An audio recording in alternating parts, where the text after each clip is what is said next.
السلام عليكم ورحمة الله تعالى وبركاته. بسم الله الرحمن الرحيم. ரியாது சாலிஹீன் பாடம் 105. இந்த ரியாது சாலிஹீன் கிதாபினுடைய 105ஆம் நாள் பாடத்தில் நாம் அமர்ந்திருக்கின்றோம். இந்த பாடத்தில் சுன்னத்தும் அதன் ஒழுக்கங்களை பேணுதலும் என்ற தலைப்பின் கீழ் அமையக்கூடிய அந்த ஹதீஸுகளை பற்றி நாம் பேசிக் கொண்டிருக்கின்றோம். அல்ஹம்துலில்லாஹ். நம்முடைய ஜாமியா ரகீப் எஜுகேஷனல் ட்ரஸ்டின் மூலமாக பல தீன் சம்பந்தப்பட்ட சேவைகளையும் பல துன்யா சம்பந்தப்பட்ட சேவைகளையும் நாம் செய்து கொண்டிருக்கின்றோம். இந்த சேவைகள் எவ்வித தொய்வின்றி தொடர்ந்து நடைபெறுவதற்காக நீங்கள் துஆ செய்யுங்கள், இன்னும் ஆதரவு தாருங்கள். நன்மையில் ஒன்று சேருவோம், முந்திக் கொள்வோம். உங்களுடைய நன்கொடைகளை எங்களுக்கு நீங்கள் வழங்க விரும்பினால் எங்களுடைய பேங்க் அக்கவுண்ட் டீட்டெயில்ஸ், வங்கி முகவரிகள் இங்கு கொடுக்கப்பட்டிருக்கின்றது. இது அல்லாமல் இங்கு கியூஆர் ஸ்கேனும் கொடுக்கப்பட்டிருக்கின்றது. இதன் மூலமாக நீங்கள் ஸ்கேன் செய்தும் உங்களுடைய நன்கொடைகளை எங்களுக்கு நீங்கள் தாராளமாக வழங்கலாம். அல்லாஹு தஆலா இதன் மூலமாக உங்கள் வாழ்நாளை மென்மேலும் பரக்கத்தானதாக ஆக்கி வைப்பானாக. ஆமீன் ஆமீன் யா ரப்பல் ஆலமீன். இப்பொழுது இந்த ரியாது சாலிஹீன் 105ஆம் நாள் பாடத்தில் நாம் 2 ஹதீஸை பற்றி நாம் பேச இருக்கின்றோம். அந்த 2 ஹதீஸில் முதலாம் ஹதீஸானது உங்களுக்கும் எனக்குமான உதாரணம் என்ற தலைப்பின் கீழ் நாம் அமைத்திருக்கின்றோம். அப்போ இந்த ஹதீஸில் ஸல்லல்லாஹு அலைஹி வஸல்லம் என்ன சொல்ல வராங்கன்னா, ஒரு விஷயத்தை சஹாபாக்களுக்கு பதிவு செஞ்சு தருவாங்க. உங்களுக்கும் எனக்குமான உதாரணம் என்னவென்று சொன்னால், ஒரு மனுஷன் அவன் ஒரு நெருப்பு குன்றத்தை உருவாக்கி கொண்டிருக்கிறான். ஒரு நெருப்பை அவன் மூட்டி கொண்டிருக்கிறான். அப்போ அந்த நெருப்பை மூட்டும் பொழுது அந்த நெருப்புல அந்த வெட்டிக்கிளிகளும் அந்த ஈசல்களும் வந்து விழுவுமா இல்லையா? அப்படி விழக்கூடிய அந்த ஈசல்களையும் வெட்டிக்கிளிகளையும் அந்த நெருப்பை விட்டும் அவன் தடுத்து கொண்டு இருக்கிறான். அந்த நெருப்புல உழாத மாதிரி அவன் அதை காப்பாத்திக்கிட்டு இருக்கிறான். இதே போலதான் நான் உங்களுடைய இடுப்பை பிடித்து நான் காப்பாற்றி கொண்டிருக்கின்றேன். அந்த நரக நெருப்பை விட்டும் நீங்கள் விழாமல் இருப்பதற்கு நான் உங்களை காப்பாத்திக்கிட்டே இருக்கிறேன். ஆனா நீங்கள் என்னுடைய கையை விட்டும் நீங்கள் மீறி செல்லக்கூடியவர்களா இருக்கிறீங்க. நீங்க தப்பிச்சு தப்பிச்சு போறீங்க கையில இருந்து. ஆனா நான் உங்களை திரும்ப திரும்ப உங்களுடைய இடுப்பை பிடித்து நான் பிடித்து கொண்டு இருக்கிறேன் என்ற ஒரு விஷயத்தை ஸல்லல்லாஹு அலைஹி வஸல்லம் அன்னவர்கள் சொன்னார்கள். இதன் காரணமாக தான் உங்களுக்கும் எனக்குமான உதாரணம் என்ற தலைப்பின் கீழ் இந்த ஹதீஸை நாம் அமைத்திருக்கின்றோம். இரண்டாவது ஹதீஸாக உணவின் ஒழுக்கம் என்ற தலைப்பின் கீழ் இந்த ஹதீஸை நாம் அமைத்திருக்கின்றோம். இந்த ஹதீஸில் ஸல்லல்லாஹு அலைஹி வஸல்லம் ஒரு உணவினுடைய ஒரு ஒழுக்கத்தை பற்றி நமக்கு சொல்லி தருவாங்க. அது என்ன ஒழுக்கம்னு சொன்னா, உங்களுடைய சாப்பிடக்கூடிய அந்த தட்டுல இருந்து நீங்கள் சாப்பாட்டை நல்ல வலித்து சாப்பிடுங்க. நீங்கள் சாப்பிடக்கூடிய உங்கள் விரல்களை கொண்டு சாப்பிடக்கூடிய அந்த விரல்களை நீங்கள் நல்லபடியாக சூப்பி அதை நீங்கள் வலித்து நல்லபடியாக நீங்கள் சாப்பிடுங்கள். ஏனென்று சொன்னால், நீங்கள் உண்ணக்கூடிய அந்த உணவுல எதுல பரக்கத்து இருக்கும் என்பதை நீங்க அறிய மாட்டீங்க. அந்த உணவுல எந்த ஒரு பருக்கையில் அல்லாஹ் தஆலா பரக்கத்தை வச்சிருப்பான்னு சொல்ல முடியுமா? உங்களால் சொல்ல முடியாது. அதனால் நீங்கள் அதை அறிய மாட்டீங்க.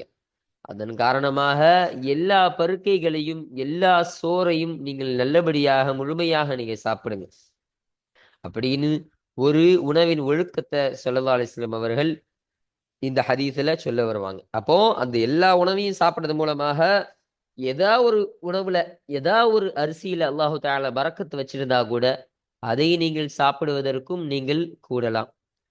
அதை நீங்க சாப்பிடுறதுக்கு நீங்க கூடும். அப்போ அதன் காரணமாக தான் இந்த உணவின் ஒழுக்கம் என்ற தலைப்பின் கீழ் இந்த ஹதீஸை நாம் அமைத்திருக்கின்றோம். இப்போ இந்த செய்தியை தான் ஸல்லல்லாஹு அலைஹி வஸல்லம் அவர்கள் இந்த ஹதீஸில் நமக்கு சொல்லி தராங்க. இப்போ இன்றைய பாடத்துல இந்த முதலாவது ஹதீஸ் உங்களுக்கும் எனக்குமான உதாரணம், இரண்டாவது ஹதீஸ் உணவின் ஒழுக்கம் என்ற இந்த தலைப்பின் கீழ் இந்த 2 ஹதீஸுகளை பற்றி மட்டும்தான் இன்றைய பாடத்தில் நாம் பேச இருக்கின்றோம். அல்ஹம்துலில்லாஹ். இப்போ நம்ம கிதாபை பார்ப்போம். 163வது ஹதீஸ். இந்த ரியாது ஸாலிஹீன் கிதாபுல இடம்பெயரக்கூடிய அந்த ஹதீஸ்களுடைய அந்த வரிசை பிரகாரம் இது 163வது ஹதீஸாக இது இருக்கு. அஸ்ஸாமினு, இன்னும் இது 8ஆம் ஹதீஸாக இருக்கு. இதுல இந்த பாபுல் மஹாஃபலத்தி அல சுன்னதி வாதாபிஹா என்ற இந்த தலைப்பின் கீழ், இந்த பாடத்தின் கீழ் அமையக்கூடிய அந்த ஹதீஸ்களுடைய வரிசையின் பிரகாரம் இது 8ஆம் ஹதீஸாக இது இருக்கு என்பதை இங்கே சொல்றாங்க. இந்த ஹதீஸானது யாரை தொற்றும் அறிவிக்கப்படக்கூடிய ஹதீஸாக இருக்கின்றது என்பதை பார்க்கும் பொழுது, அன் ஜாபிரின் ரதியல்லாஹு அன்ஹு, ஜாபிர் ரதியல்லாஹு அன்ஹு அவர்களை தொட்டும் அறிவிக்கப்படக்கூடிய ஹதீஸாக இது இருக்குன்னு சொல்றாங்க. ரதியல்லாஹு அன்ஹு அவர்களை தொட்டும் அல்லாஹு தஆலா பொருந்திக் கொள்வானாக. கால அவர்கள் சொன்னார்கள், கால ரசூலுல்லாஹி ஸல்லல்லாஹு அலைஹி வஸல்லம், அல்லாஹ்வுடைய தூதர் ஸல்லல்லாஹு அலைஹி வஸல்லம் அவர்கள் சொன்னதாக ஜாபிர் ரதியல்லாஹு அன்ஹு சொன்னார்கள். இப்ப ஸல்லல்லாஹு அலைஹி வஸல்லம் சொல்றாங்க, மஸலி வ மஸலுக்கும், என்னுடைய இன்னும் உங்களுடைய உதாரணமாகிறது, கமஸலி ரஜுலின், ஒரு மனிதனை போலாக இருக்கின்றது. அந்த மனிதன் அவுகத நாரன், எங்க ஊகத நாரன் என்பதாக இருக்கு, இது நுஸ்ஹா பல பிரிண்டிங் மிஸ்டேக். நெருப்பை அவன் மூட்டுகிறான். ஃபஜஅலல் ஜனாதிபு வல் ஃபராஷு, வெட்டிக்கிளிகளும் இன்னும் ஈசல்களும் ஆகின்றது. யகஅன ஃபீஹா, அதிலே விழக்கூடியதாக ஆகின்றது.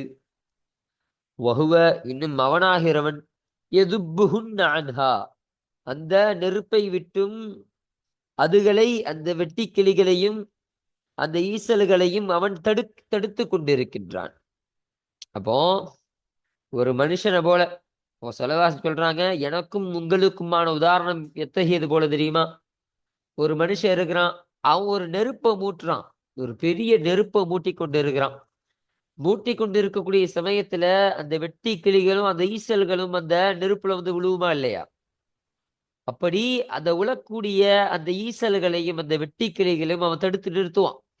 நீங்க அதுக்குள்ள விடாதீங்க, நீங்க அதுக்குள்ள விழாதீங்கன்னு சொல்லி அந்த ஒவ்வொரு வெட்டி கிளிகளாக ஒவ்வொரு ஈசல்களாக தட்டி விட்டு அந்த நெருப்பை விட்டு அவன் தூரணமாக்குவான். அப்படின்னு சொல்லிட்டு, வஅன, இன்னும் நானாகிறவன், ஆஹிதும் பிஹுஜஸிக்கும் அனின் நாரி, அந்த நரகத்தை விட்டும் உங்களுடைய இடுப்புகளை கொண்டு பிடிக்கக்கூடியவனாக இருக்கிறேன். வஅன்தும், இன்னும் நீங்களோ, தஃபல்லதூன மியதைய, என்னுடைய அந்த கையை விட்டும், என்னுடைய இரு கையை விட்டும் நீங்கள் தப்பித்து போகக்கூடியவர்களாக இருக்கிறீங்க. நீங்கள் மீறி செல்கிறீர்கள், மீறி செல்லக்கூடியவர்களாக நீங்கள் இருக்கின்றீர்கள் என்பதை ஸல்லல்லாஹு அலைஹி வஸல்லம் சொல்றாங்க. அப்போ அந்த மனுஷன் அந்த நெருப்பை விட்டும் அந்த ஈசலையும் அந்த வெட்டிக்கிளிகளையும் எப்படி தடுத்து நிறுத்தினானோ, அதே மாதிரி நீங்களும் நரகத்தை நோக்கி போய் கொண்டே இருக்கிறீங்க. அப்படி இருக்கக்கூடிய உங்களை நான் உங்களுடைய இடுப்பை பிடிச்சு நான் நிறுத்துறேன், உங்களுடைய இடுப்புகளை பிடித்து நான் நிறுத்தக்கூடியவனாக இருக்கிறேன். ஆனா நீங்களோ என்னுடைய கையில இருந்து நீங்க தப்பி சென்று அந்த நரகத்தின் பக்கம் ஓடக்கூடியவர்களா இருக்கிறீங்க என்பதை ஸல்லல்லாஹு அலைஹி வஸல்லம் அவர்கள் இந்த ஹதீஸின் மூலமாக சொல்ல வருகிறார்கள். ரவாஹு முஸ்லிம், இந்த ஹதீஸினை முஸ்லிம் ரஹமத்துல்லாஹி அலைஹி அவர்கள் அறிவித்தார்கள் என்று சொல்றாங்க. அப்போ இந்த ஹதீஸானது இந்த பாபுல் முஹாஃபலத்தி அல சுன்னதி வ ஆதாபிஹா என்ற இந்த தலைப்பின் கீழ் பதிவு செய்யப்படக்கூடிய காரணம் என்னவென்று சொன்னால், இந்த ஹதீஸில் ஸல்லல்லாஹு அலைஹி வஸல்லம் தன்னுடைய அந்த ஃபதுலை நிரூபிக்கிறாங்க. நீங்கள் எல்லோரும் நரகத்தின் பக்கம் நோக்கி செல்லக்கூடியவர்களா இருக்கிறீங்க, நான் தான் உங்களை தடுத்து நிறுத்தி சுவனத்தின் பால் உங்களை அழைத்து செல்லக்கூடியவனா இருக்கிறேன். அப்போ நான் தடுத்து நிறுத்துறேன்னு சொன்னா ஸல்லல்லாஹு அலைஹி வஸல்லம் என்ன சொல்ல வராங்க? என்னுடைய சுன்னத்தின் மூலமாக, என்னுடைய நடைமுறையின் மூலமாக, நான் கற்றுத்தந்த அந்த சுன்னத்துகளின் மூலமாக உங்களை நான் தடுத்து நிறுத்துறேன். அப்போ என்னுடைய சுன்னத்தை நீங்க பற்றி பிடித்தீங்கன்னு சொன்னா அந்த நரகத்தை விட்டும் நீங்கள் தப்பித்து விடலாம், அந்த சுவனத்தின் பக்கம் உங்களை நான் அழைத்து செல்லக்கூடும் அப்போ நீங்கள் அந்த சுன்னத்தை அதனுடைய ஒழுக்கங்களை பேணி நீங்கள் பேணுதலாக இருந்து கொள்ளுங்கள் என்பதை தான் ஸல்லல்லாஹு அலைஹி வஸல்லம் ஒரு கருத்தாக அமைத்து இந்த ஹதீஸ்ல சொல்றாங்க.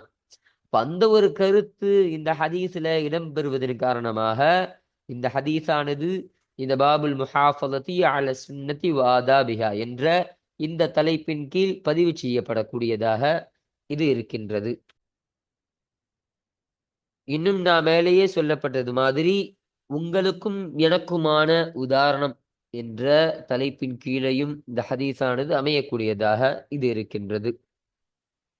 அப்போ இந்த ஹதீஸ்ல சொன்ன ஒரு சில வார்த்தைக்கான அந்த அர்த்தங்களையும் அதை எப்படி வாசிக்க வேண்டும் என்ற ஒரு விஷயத்தையும் இங்க நமக்கு சொல்லித் தராங்க பாருங்க. அல் ஜனாதிபு, ஜனாதிபு என்று சொன்னால், இப்போ ஜனாதிபுன்னு ஒரு வார்த்தை இங்க ஒரு வார்த்தை சொன்னாங்களா இல்லையா, ஃபஜஅலல் ஜனாதிபுன்னு, அந்த ஜனாதிபு என்ற வார்த்தையாகிறது நஹவுல் ஜராது, ஜராதை போல என்பதாக சொல்றாங்க. அப்ப ஜராதுனா வெட்டிக்கிளி, வெட்டிக்கிளியை போல இருக்கக்கூடிய ஒரு விஷயம்தான் ஜனாது என்ற இந்த வார்த்தைக்கான அர்த்தம் என்பதை சொல்றாங்க.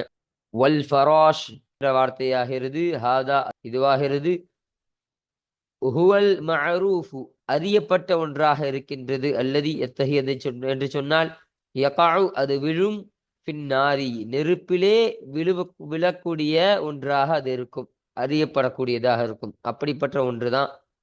அப்போ ஃபிராஷினா என்ன நம்ம சொன்னோம், ஈசல்னு சொன்னோம். அப்ப அந்த ஈசல் என்பது நெருப்புல அதிகமாக விழக்கூடியதாக இருக்குமா இல்லையா? அப்போ அந்த விஷயத்தை தான் இங்க நமக்கு ஒரு பதிவாக போட்டு நமக்கு பதிவு செஞ்சு தராங்க. அடுத்தபடியாக வல் ஹுஜஸு, ஹுஜஸ் என்று சொன்னால், அப்ப சொன்னாங்களா இல்லையா, பிஹுஜஸிக்கும் என்பதாக ஸல்லல்லாஹு அலைஹி வஸல்லம் அவர்கள் சொன்ன வார்த்தை. அந்த ஹுஜஸ் என்று சொன்னால் ஜம்உ ஹுஜ்ஸத், ஹுஜ்ஸத் என்பவருடைய பன்மையாக ஜம்மாக இது இருக்கின்றது. அப்ப ஹுஜஸ் ஒருமை. வஹிய இன்னும் அதுவாகிறது மஅகீதுல் இஸார் வஸ்ஸராவில், கைலி இன்னும் பேண்ட். அப்போ இஸார்னு சொன்னா கைலி, நம்ம கெட்டோமா இல்லையா, வேஷ்டி கெட்டோமா இல்லையா, அந்த கைலிக்கு தான் இஸார். சராவின்னா பேண்ட், நம்ம போடுறக்கூடிய அந்த பேண்ட். அப்போ கைலி இன்னும் பேண்டின் முடிச்சு விழும் இடம். அப்போ முடிச்சு விழும் இடம் எது, இடுப்பு. அதாவது இடுப்பு என்ற அர்த்தத்திற்கு அது வரும் என்பதை தான் இங்க நமக்கு இந்த வாக்கியத்தின் மூலமாக நமக்கு சொல்லி தருகிறார்கள். பைன சுர்ரத்தி வர்க்குமான்னு சொல்லுவாங்க. அப்போ தொப்புளுக்கும் அந்த முட்டிக்கும் கீழே நடுவில் இருக்கக்கூடிய அந்த பகுதி, அப்போ அந்த இடுப்பு பகுதி, நம்மளுடைய இருக்கக்கூடிய அமரக்கூடிய அந்த இடுப்பு பகுதி இருக்கா இல்லையா, அதுதான் ஹுஜஸ் என்ற அர்த்தத்திற்கு பொருத்தமாக இருக்கும். இப்ப ஹுஜஸ்னா இடுப்பு, இடுப்புகள், இடுப்பு என்ற அர்த்தம் வைத்துக் கொண்டால் இங்கு பொருத்தமானதாக இங்கு இருக்கும். இப்போ நம்ம இந்த 163வது ஹதீஸ நம்ம பார்த்தாச்சு. இப்போ 164வது ஹதீஸை பற்றி நாம் பேசுவோம். பாருங்க, அத்தாசிஉ, இன்னும் இது 9வது ஹதீஸாக இருக்கு. இந்த பாபுல் முஹாஃபலதி அல சுன்னதி வாதாபிஹா என்ற தலைப்பின் கீழ் அமையக்கூடிய ஹதீஸ்ல இது 9வது ஹதீஸ்ன்னு சொல்றாங்க. அன்ஹு அவர்களை தொற்றும் அறிவிக்கப்படக்கூடிய ஹதீஸ். யாரு இந்த ஹூடி லமீர், இதற்கு முன்னதான ஹதீஸை அறிவித்த ஜாபிர் ரதியல்லாஹு அன்ஹு அவர்களை பார்த்து இந்த ஹூடி லமீர் போகும். அப்போ ஜாபிர் ரதியல்லாஹு அன்ஹு அவர்களை தொற்றும் அறிவிக்கப்படக்கூடிய ஹதீஸாக இது இருக்கு. அவங்க சொல்றாங்க, அன்ன ரசூலல்லாஹி ஸல்லல்லாஹு அலைஹி வஸல்லம், அல்லாஹுடைய தூதர் ஸல்லல்லாஹு அலைஹி வஸல்லம் என்னவர்கள், நிச்சயமாக அல்லாஹுடைய தூதர் ஸல்லல்லாஹு அலைஹி வஸல்லம் அவர்கள் அமர ஏவினார்கள், பிலஅகில் அஸாபிஇ வஸ்ஸஹஃபதி விரல்களையும் தட்டையும் வலித்து சாப்பிடுவது கொண்டு ஏவினார்கள். அப்ப லஅக்னா நக்குதல் என்ற அர்த்தத்திற்கு தான் வரும். இப்போ இந்த இடத்துல சூப்புதல், வலித்து சாப்பிடுதல் என்ற அர்த்தம் கொடுத்து கொண்டால் இங்கு பொருத்தமானதா இருக்கும். அப்போ வலித்து சாப்பிடுவதை கொண்டு ஸல்லல்லாஹு அலைஹி வஸல்லம் அவர்கள் ஏவினார்கள். வகால இன்னும் சொன்னார்கள், இன்னக்கும் நிச்சயமாக நீங்களாகிறவர்கள், லா ததுரூன நீங்கள் அறிய மாட்டீர்கள், ஃபீ ஐயிஹல் பரக்கத்து அந்த பரக்கத் தட்டில் எந்த பகுதியில் எந்த விரலில் தங்கி இருக்கும் என்பதை நீங்கள் அறிய மாட்டீர்கள். இப்போ நீங்க தட்டையும் உங்களுடைய விரல்களை சூப்பியும் தட்டுகளை வலித்தும் நீங்கள் நல்லபடியாக நீங்கள் உணவருந்தும் பொழுது சாப்பிட்டுக் கொள்ளுங்கள், முழுமையாக சாப்பிடுங்க. ஏன்னு சொன்னா அந்த உணவுல எந்த ஒரு பருக்கையில் எந்த ஒரு உணவில் பரக்கத்து இருக்கும் என்பதை நீங்கள் அறிய மாட்டீங்க. அப்போ எங்க பரக்கத்து இருக்கும், அல்லாஹுடைய அந்த அபிவிருத்தி எங்கே இருக்கும் என்பது உங்களுக்கு தெரியாது. அதனால் நீங்கள் போடக்கூடிய சாப்பாட்டை அனைத்தையும் முழுமையாக நீங்கள் வலித்து அதை ஒன்று கூட மிச்சம் வைக்காமல் சாப்பிட்டு விடுங்கள் என்பதை ஸல்லல்லாஹு அலைஹி வஸல்லம் அவர்கள் இந்த ஹதீஸின் மூலமாக நமக்கு சொல்லித் தருகிறார்கள். ரவாஹு முஸ்லிம், இந்த ஹதீஸினை முஸ்லிம் ரஹமத்துல்லாஹி அலைஹ் என்பவர்கள் அறிவித்தார்கள் என்று சொல்றாங்க. இன்னும் பாருங்க, வஃபி ரிவாயத்தில் லஹு, இன்னும் அந்த முஸ்லிம் ரஹமத்துல்லாஹி அலைஹ் அவர்களுக்குரிய ஒரு ரிவாயத்தில் ஒரு அறிவிப்பில் உள்ள செய்தியாகும். அப்போ அந்த ஹூடைய லமீர் முஸ்லிம் ரஹமத்துல்லாஹி அலைஹ் அவங்கள பார்த்து போகுது.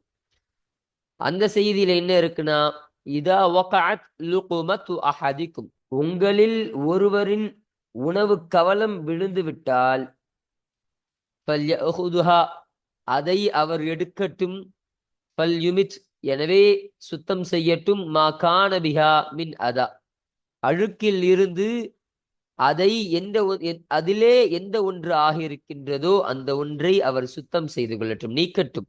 ஃபல்யுமித்னா நீக்கிக் கொள்ளட்டும். அப்போ நீக்கிக் கொள்ளட்டும். வல்யகுல்ஹா, இன்னும் அதை அவர் சாப்பிட்டு கொள்ளட்டும், அதை அவர் உண்ணட்டும் என்பதாக சொன்னாங்க. இந்த ரிவாயத்துல சொல்லக்கூடிய விஷயம் புரியுதுங்களா? உங்களுடைய சாப்பாட்டுல இருந்து ஒரு பருக்க கீழே சிந்திருச்சுன்னு சொன்னா, கீழே விழுந்துருச்சுன்னு சொன்னா, அதை நீங்கள் எடுங்க. எடுக்கிறது மட்டும் கிடையாது, அதை எடுத்து நல்லபடியாக அழுக்கு ஏதாவது அதில் இருந்தா, மண்ணு கிண்ணு ஏதாவது ஒட்டி இருந்தா அதை நீங்கள் முதலாவதாக நீக்கி சுத்தம் செய்யுங்க. அதை நீக்கி சுத்தம் செஞ்சுட்டு பின்பு அதை நீங்கள் சாப்பிடுங்கள் என்பதாக ஸல்லல்லாஹு அலைஹி வஸல்லம் சொல்றாங்க. வலா யதஅஹா லிஷைத்தானி, அந்த ஒரு பருக்கையை நீங்கள் விட்டு விடாதீர்கள், லிஷைத்தானி, அந்த ஷைத்தானுக்காக நீங்க விட்டுறாதீங்க. அப்போ நீங்க ஒரு பருக்கியை வேஸ்ட் பண்றதுனால அந்த சாப்பாடை ஷைத்தான் சாப்பிடக்கூடியவனா இருக்கிறான், அந்த சாப்பாடை ஷைத்தான் சாப்பிட்றான். அப்போ அந்த சாப்பிடக்கூடிய அந்த சூழ்நிலைய, அந்த விஷயத்தை நீங்க உருவாக்கிறாதீங்க. ஷைத்தானுக்கு கொடுக்காமல் நீங்களே அந்த பரக்கத்தான உணவை நீங்களே சாப்பிட்டுக் கொள்ளுங்கள் என்பதை ஸல்லல்லாஹு அலைஹி வஸல்லம் சொல்றாங்க.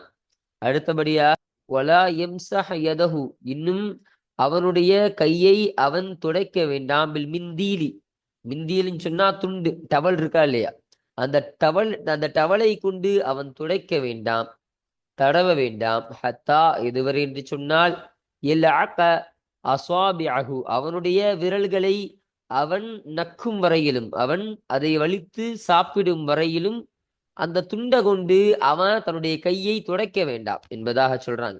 அப்போ நம்ம சாப்பிட்ட உடனேயே சில பேர் என்னன்னா இந்த டிஷ்யூ பேப்பர் எடுத்து தொடச்சிருவாங்க. சாப்பிட்டுட்டு கையெல்லாம் கழுவாம அந்த டிஷ்யூ பேப்பரை கொண்டு அந்த உணவை அப்படி தொடச்சிருவாங்க, கையில் அப்படி தொடச்சி அப்படி தூக்கி போட்டுருது.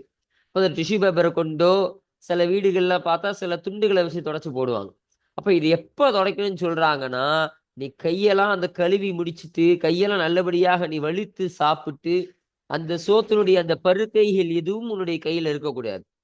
அப்போ அந்த அளவிற்கு நீ அதை நக்கி அதை சாப்பிட்டு முழுமையாக முடிச்சதற்கு அப்புறம்தான் நீ அந்த துண்டை கொண்டு அந்த டவலை வச்சு உன்னுடைய கையை துடைக்கணும் என்று ஸல்லல்லாஹு அலைஹி வஸல்லம் அவர்கள் சொல்லுகிறார்கள். இன்னஹு, எனவே நிச்சயமாக அது, லா எதிரி, அவன் அறிய மாட்டான், ஃபி ஐயி துஆமிஹில் பரக்கத்து, அந்த அவனுடைய அந்த சாப்பாட்டில் எதிலே பரக்கத் என்பது இருக்கும் என்பதை அவன் அறிய மாட்டான். அப்ப நீ சாப்பிட்ட அந்த சாப்பாட்டுல நீ உண்ண அந்த அரிசி இருக்குதா இல்லையா, அந்த சோறு, அந்த அரிசியில எந்த உணவுல உனக்கு பரக்கத்து இருக்குன்னு தெரியாது. அல்லாஹுடைய அபிவிருத்தி எதுல உண்டாகி இருக்கும் என்பது உனக்கு தெரியாது.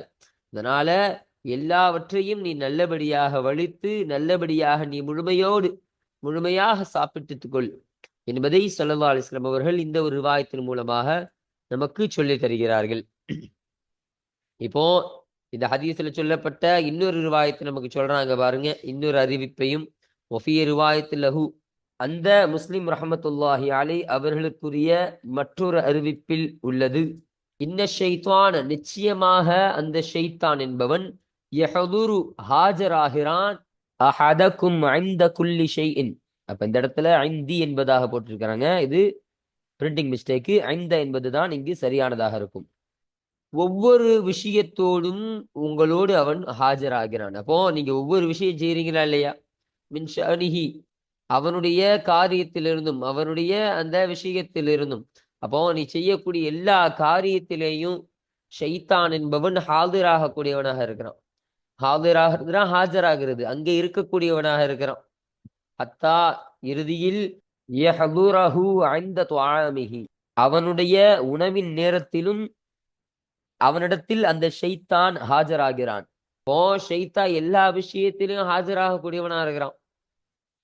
இன்னும் சொல்ல போனா, நீங்கள் சாப்பாடு அருந்தக்கூடிய அந்த சமயத்துல, நீங்கள் உணவருந்தக்கூடிய அந்த சமயத்திலும் ஷைத்தான் உங்களிடத்தில் ஆஜராகக்கூடியவனாக அவன் இருக்கின்றான் என்பதை ஸல்லல்லாஹு அலைஹி வஸல்லம் சொன்னாங்க இந்த ஒரு அறிவிப்புல. அடுத்தபடியாக சொல்றாங்க, فَإِذَا سَقَطَتْ مِنْ أَحَدِكُمُ اللُّقْمَةُ, அந்த லுக்மத்தானது, அந்த ஒரு பருக்கையானது உங்களில் ஒருவரிலிருந்து விழுந்து விட்டால், அப்போ நீங்க சாப்பிடக்கூடிய சாப்பாட்டுல உங்கள ஒருவர்ல இருந்து அந்த ஒரு பருக்கை விழுந்துருச்சுன்னு சொன்னா, பல் யுமித் மா கான பிஹா மின் அதா, அசுத்தத்தில் இருந்தும் அழுக்கில் இருந்தும் அந்த சாப்பாட்டில் எந்த ஒன்றாக இருக்கின்றதோ அந்த ஒன்றை அவன் நீக்கிக் கொள்ளட்டும். பல்யகுல்ஹா, எனவே அதை அவன் சாப்பிடட்டும். வலா யதஅஹா லிஷைத்தானி, அந்த ஷைத்தானிற்காக அதை அவன் விட வேண்டாம், விட்டு விட வேண்டாம் என்பதை சொல்லதாக சொன்னாங்க. அப்போ அப்படி சாப்பாடு கீழே விழுந்துருச்சுன்னு சொன்னா, அந்த ஒரு பருக்கை எடுத்து சுத்தம் செய்து அதை அவன் சாப்பிட்டும். அதை வேஸ்ட் பண்ண வேணாம். அதை வேஸ்ட் பண்றது மூலமாக ஷைத்தானுக்கு அவன் விட்டு விடுகிறான். அப்போ ஷைத்தானுக்காக அந்த ஒரு பருக்கையை அவன் விட்டு விட வேண்டாம் என்பதை ஸல்லல்லாஹு அலைஹி வஸல்லம் அவர்கள் இந்த ஹதீஸ்ல நமக்கு சொல்லி தருகிறார்கள். அப்போ இந்த ஹதீஸானது இந்த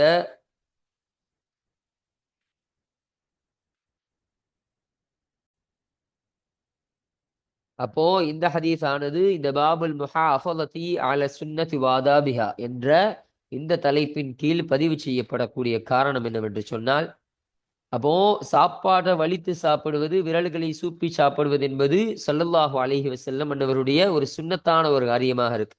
அப்ப அந்த சுன்னத்தான காரியத்தை நீங்கள் பேணுதலாக செய்து கொள்ளுங்கள். நீங்கள் அதை எந்த விதத்திலையும் நீங்க அதை வேஸ்ட் பண்ணிடாதீங்க. அதுல பரக்கத் எங்க இருக்குன்னு உங்களுக்கு தெரியாது. அதனால் நீங்கள் அதை வேஸ்ட் பண்ணி விட்டு அதை நீங்கள் ஷைத்தானுக்கு நீங்கள் விட்டு விடாதீர்கள் என்பதாக சொல்றாங்கன்னா, அதற்கு காரணம் என்ன? அந்த சுன்னத்தான காரியத்திலேயும் நீங்க பேணிக்கையோடு இருந்து கொள்ளுங்கள் என்றுதான் ஸல்லல்லாஹு அலைஹி வஸல்லம் சொல்ல வராங்க இந்த ஹதீஸின் மூலமா. இப்ப இந்த ஒரு கருத்தின் காரணமாக தான் இந்த ஹதீஸானது இந்த பாபுல் முஹாஃபலதி அல சுன்னதி வ ஆதாபிஹா என்ற இந்த தலைப்பின் கீழ் அமையக்கூடியதாக இது இருக்கின்றது. இன்னும் நான் மேலேயே சொல்லப்பட்டது மாதிரி உணவின் ஒழுக்கம் என்ற தலைப்பின் கீழையும் இந்த ஹதீஸானது நமக்கு அமையக்கூடியதாக இது இருக்கின்றது. அப்போ அல்ஹம்துலில்லாஹ், இன்றைய பாடத்துல இந்த 163வது ஹதீஸையும் இந்த 164வது ஹதீஸையும் நம்ம பார்த்தாச்சு. இன்ஷா அல்லாஹ் அடுத்த பாடத்துல நம்ம இந்த 165வது ஹதீஸை குறித்தான அந்த தர்ஜுமாக்களையும் அந்த விளக்கத்தையும் பற்றி நாம் இன்ஷா அல்லாஹ் அடுத்த பாடத்தில் நாம் பேசுவோம். வாஹிர் தஅவானா அனில் ஹம்துலில்லாஹி ரப்பில் ஆலமீன். அஸ்ஸலாமு அலைக்கும் வரஹ்மத்துல்லாஹி தஆலா வபரகாத்துஹு.